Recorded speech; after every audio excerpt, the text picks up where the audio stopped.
আজ হলো 5 এপ্রিল এবং আজকে কিন্তু লক্ষ্মীর ভান্ডার যে পেমেন্ট স্ট্যাটাস সেটা দেখাচ্ছে payment process year to start. অতএব আপনারও যদি payment process year to start দেখাচ্ছে সেক্ষেত্রে কি আপনার কোনো রকমের সমস্যা হয়েছে? অনেকেই এখানে কিন্তু কমেন্ট করছে যে দাদা আমরা কি এই মাসে টাকা পাবো কি পাবো না, সমস্ত বিষয়টা আমরা এই ভিডিওর মাধ্যমে তুলে ধরবো। তো আপনিও যদি একজন লক্ষ্মীর ভান্ডার উপভোক্তা হয়ে থাকেন অবশ্যই চ্যানেলটিকে সাবস্ক্রাইব করবেন। এই চ্যানেলে কিন্তু আপনি লক্ষ্মীর ভান্ডার সম্পর্কিত সমস্ত রকম তথ্য আপনি এই চ্যানেলের মধ্যে পাবেন। তো অবশ্যই চ্যানেলটিকে সাবস্ক্রাইব করে নেবেন। তো চলো শুরু করি। তো সর্বপ্রথম আপনারা এখানে দেখতে পাচ্ছেন আজ কিন্তু 5 এপ্রিল, অতএব আজকের ডেটে কিন্তু আমরা যখন আমরা এই স্ট্যাটাসটি চেক করলাম তো আমরা এখানে দেখতে পাচ্ছি যে payment process year to start. অতএব 1 তারিখ থেকে কিন্তু 4 তারিখ পর্যন্ত এটাই দেখাচ্ছে এবং 5 তারিখে কিন্তু আপনাকে এটাই দেখাচ্ছে যে payment process year to start. তো এখন অনেকেরই মনে প্রশ্ন হতে পারে কি এই মাসে কি আমরা টাকা পাবো কি পাবো না। অনেকেই জানো যে যারা নতুন আবেদন করেছিল তাদের যে payment process year to start দেখাচ্ছিল সেই মাসে কিন্তু অনেকেই টাকা পায়নি।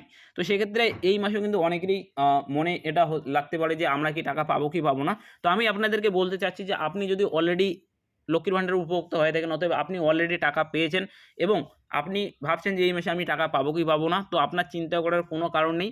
আপনি যদি ইতিমধ্যেই লক্ষ্মীর ভান্ডারের টাকা পেয়ে থাকেন অবশ্যই আপনি এই মাসে কিন্তু এই লক্ষ্মীর ভান্ডারের টাকা পাবেন।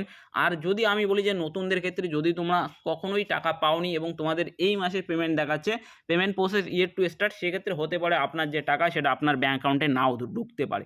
তো আপনাকে অবশ্যই এটা মনে রাখতে লাগবে যে যদি আপনি অলরেডি একজন লক্ষ্মীর ভান্ডারের উপভোক্তা হয়ে থাকেন অবশ্যই আপনি এই মাসের টাকা পাবেন এবং সেটা হতে পারে একটু লেট হতে পারে, বাট ফাইনালি কিন্তু তোমাদের যে টাকা সেটা কিন্তু তোমাদের ব্যাঙ্ক অ্যাকাউন্টে ক্রেডিট করে দেওয়া হবে।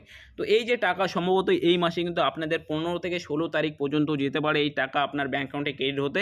কিন্তু এই যে পেমেন্ট স্ট্যাটাস যখনই সেটা আপডেট চলে আসবে আমি আপনাদেরকে অবশ্যই জানাবো। আর আপনি কোথা থেকে ভিডিওটি দেখছেন অবশ্যই কমেন্ট করে জানাবেন। আর ভিডিওটি যদি ভালো লাগে থাকে ভিডিওটাকে লাইক করে দেবেন, চ্যানেলটিতে প্রথমবার হলে চ্যানেলটি সাবস্ক্রাইব করবেন। আর দেখা হচ্ছে পরের ভিডিওতে নতুন কিছু আপডেট নিয়ে।